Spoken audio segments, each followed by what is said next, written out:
Why would Secret Service provide less security for Trump's inauguration compared to that of Biden's just 4 years ago?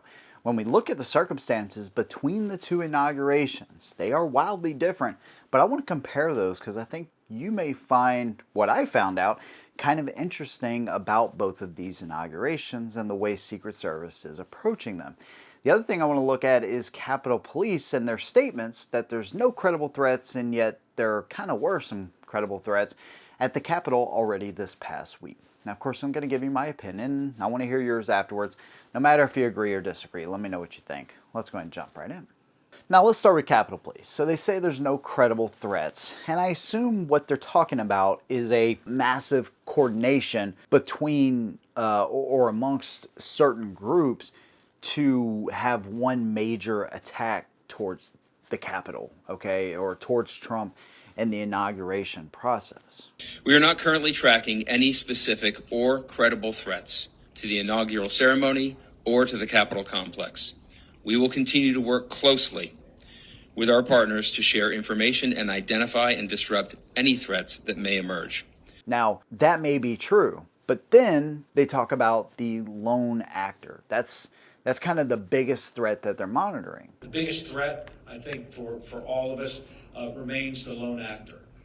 Just in the past week, while President Carter was lying in state, we had two lone actors show up at the Capitol. One trying to bring in knives and a machete. Another one who was trying to, what I believe, to disrupt the proceedings by setting their car on fire down in the Peace Circle area.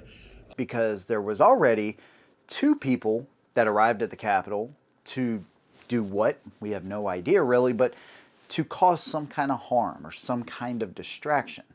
So you had one guy trying to bring in knives and a machete into the Capitol, another setting a fire to his car, trying to create some kind of distraction. Now, just 2 weeks ago, we had two presumably lone actors, even though radicalized by one specific group that we know of.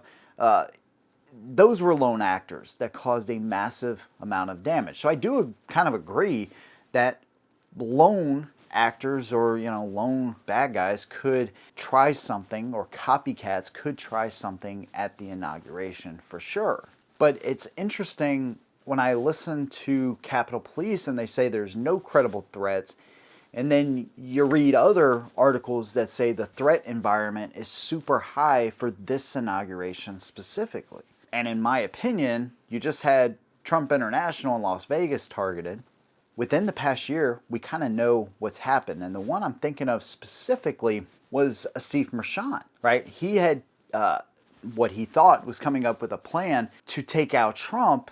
And part of his plan was to hire or get a bunch of people to cause a distraction, to take police presence, Secret Service presence, get them focused on one, two, or multiple people in a crowd that are creating that distraction, while somebody else in return has the chance to line up and take Trump out. That was part of his plan. Of course, he was paying money and all this, and fortunately, his plan fell into the hands of undercover police officers, and they were able to thwart that specific attack. But when you look at maybe the fact that, I don't know, they're sending some kind of sign, right? That, hey, we're going to set fires to cars to create a distraction during this event.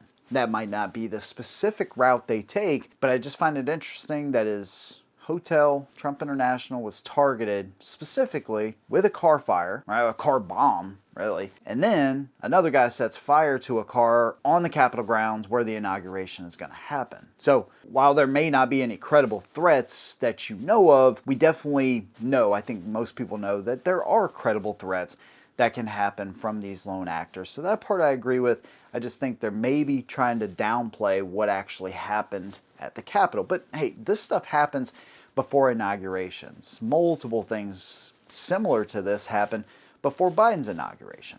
But then the other part of this is Secret Service. Now we know that Secret Service is in charge of these events, right? People answer to them, so they are kind of coordinating and setting this whole thing up. Well, I looked at how many just national guardsmen were at Biden's inauguration.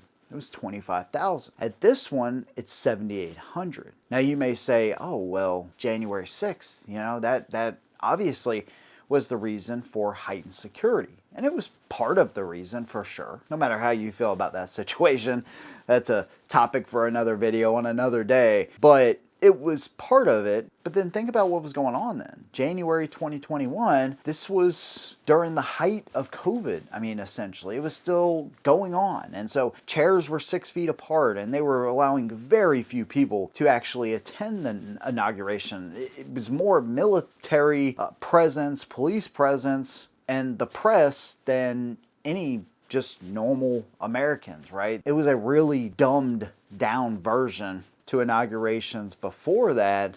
It was just astoundingly empty, like a lot of Biden's rallies, now that I think of it, leading up to that point.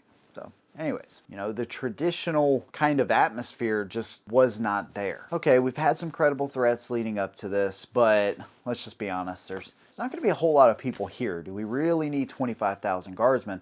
And remember, they had them sleeping in a freaking unheated car garage. And it's freezing up there at this time of year, right? This time you're going to have like 25,000, but that includes 7,800 National Guardsmen, when then you had 25,000 National Guardsmen alone. I just find that really interesting when we know that 250,000 people are going to be at this event. We know that there's going to be protests from some people, like, right? And they said that one permit allotted for 10 to 15,000 protesters just from one permit. Now they have all these zones set up around the Capitol and stuff, and then they got 30 miles of unscalable wall, which is what the Secret Service said. They're going to be using drones, and hell, maybe that's all the drone stuff that we were seeing over the past month. They were all kind of testing them out and making sure that, you know, the battery life was good or something. I don't know. That's kind of a joke, but you know what I'm saying. They're going to have drone technology. They're going to have a central base, right? They're going to remove the red tape, unlike what they had in Butler. And speaking of Butler, they're actually going to have first responders from Butler at this rally, which I think is, or not at this rally, at the inauguration, which I think is a cool nod to some of those guys, you know, obviously. And I'm sure at some point they will mention Corey Compatore, who was tragically lost his life at that rally in Butler. So there's going to be some pretty awesome kind of nods to him and his family. I'm pretty sure that will happen. But I just don't quite understand why you can pull 25,000 National Guardsmen together for an event that is basically filled with military and police, and then the press lining up Pennsylvania Avenue. I just find it quite ridiculous, to be honest with you. And then we can only muster 7,800 National Guardsmen for Trump's event. Again, there will be a total of 25,000, but that includes 7,800. It just doesn't make a lot of sense. We know there's going to be way more people there than what was at Biden's. Different circumstances. I just don't quite understand the theory there. More eyes, the better. This is a big area they're trying to secure. Why not bring in another 25,000 at least to this event? I don't know. That's just my opinion, though.